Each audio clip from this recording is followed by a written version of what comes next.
ನವರಾತ್ರಿ ಹಬ್ಬದ ನಿಮಿತ್ತ ಶ್ರೀ ಮಾರಿಕಾಂಬಾ ದೇವಸ್ಥಾನದ ದರ್ಶನಕ್ಕೆ ಕುಟುಂಬ ಸಮೇತ ಬೆಂಗಳೂರಿನಿಂದ ಶ್ವೇತಾ ಅಮರನಾಥ್ ಅವರು ಮಂಗಳವಾರ ಆಗಮಿಸಿದ್ದರು.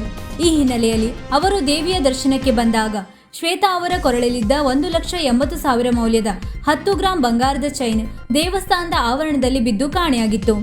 ಕಳೆದು ಹೋದ ಬಂಗಾರದ ಸರವು ಸಾರ್ವಜನಿಕರೊಬ್ಬರಿಗೆ ಸಿಕ್ಕಿದ್ದು, ಸಿಕ್ಕ ಬಂಗಾರದ ಆಭರಣದ ಸರವನ್ನು ಸಾರ್ವಜನಿಕರೊಬ್ಬರು ವಾಪಸ್ ಮಾಡಿದ ಹಿನ್ನೆಲೆಯಲ್ಲಿ ಶ್ರೀ ಮಾರಿಕಾಂಬಾ ದೇವಸ್ಥಾನದ ಆಡಳಿತ ಮಂಡಳಿ ಮತ್ತು ಶಿರಸಿ ನಗರ ಪೊಲೀಸ್ ಠಾಣೆಯ ಪೊಲೀಸರು ಪರಿಶೀಲನೆ ನಡೆಸಿದ್ದರು. ನಂತರ ಪರಿಶೀಲನೆ ವೇಳೆ ಚಿನ್ನದ ಸರ ಕಳೆದುಕೊಂಡ ವಾರಸುದಾರರನ್ನು ಪತ್ತೆ ಮಾಡಿ ವಾರಸುದಾರರಿಗೆ ಮರಳಿ ಹಸ್ತಾಂತರಿಸಿದ್ದಾರೆ. ಪೊಲೀಸರ ಈ ಮಾನವೀಯ ಗುಣವನ್ನು ಕಂಡ ಸಾರ್ವಜನಿಕರು ಈ ಕಾರ್ಯಕ್ಕೆ ಹರ್ಷವನ್ನು ವ್ಯಕ್ತಪಡಿಸಿದ್ದಾರೆ.